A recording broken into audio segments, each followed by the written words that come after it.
जय श्री हरि प्रिय भक्तों, आज हम सुनेंगे वैशाख कृष्ण एकादशी के बारे में।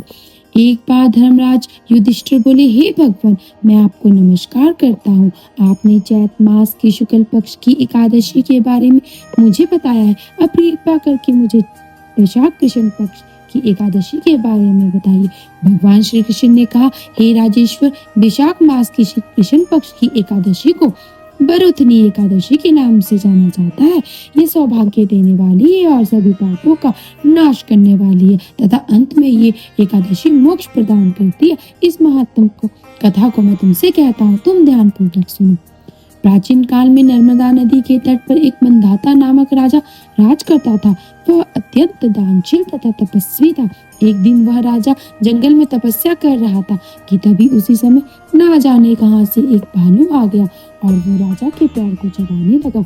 राजा अपनी तपस्या में लीन था। कुछ देर बाद चबाते चबाते भालू राजा को घसीटकर जंगल के पास ले गया।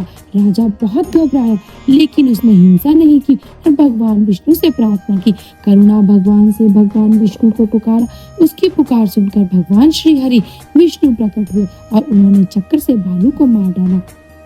राजा का पैर भालू पहले ही खा चुका था। उससे राजा शोकाकुल हुए। उन्हें दुखी देखकर भगवान विष्णु बोले, हे वत्स, शोक मत करो, तुम मथुरा जाओ और बरुथनी एकादशी का व्रत रखकर मेरी बराह अवतार मूर्ति की पूजा करो। उसके प्रभाव से पुनः तुम्हें सभी अंग प्राप्त हो जाएंगे। इस भालू ने तुम्हें जो काटा है, ये तुम्हारे पूर्व जन्म का अपराध था। भगवान की आज्ञा पाकर मंधाता ने मथुरा जाकर श्रद्धा पूर्वक बरुथनी एकादशी का व्रत किया।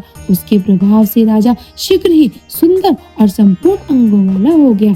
इसी एकादशी के प्रभाव से राजा मंधाता स्वर्ग गए थे। जो भी व्यक्ति भय से पीड़ित है, उसे बरुथनी एकादशी का व्रत रखकर भगवान विष्णु का स्मरण करना चाहिए। इस व्रत को करने से समस्त पापों का नाश होकर मोक्ष मिलता है। इस दिन सुबह स्नान करके पीले वस्त्र पहनने चाहिए। भगवान विष्णु के बराह अवतार की पूजा करनी चाहिए तथा व्रत के दिन शहद, मसूर की दाल और चने का सेवन नहीं करना चाहिए। रात में जागरण और विष्णु सहस्त्रनाम का पाठ करना अत्यंत फलदायी होता है।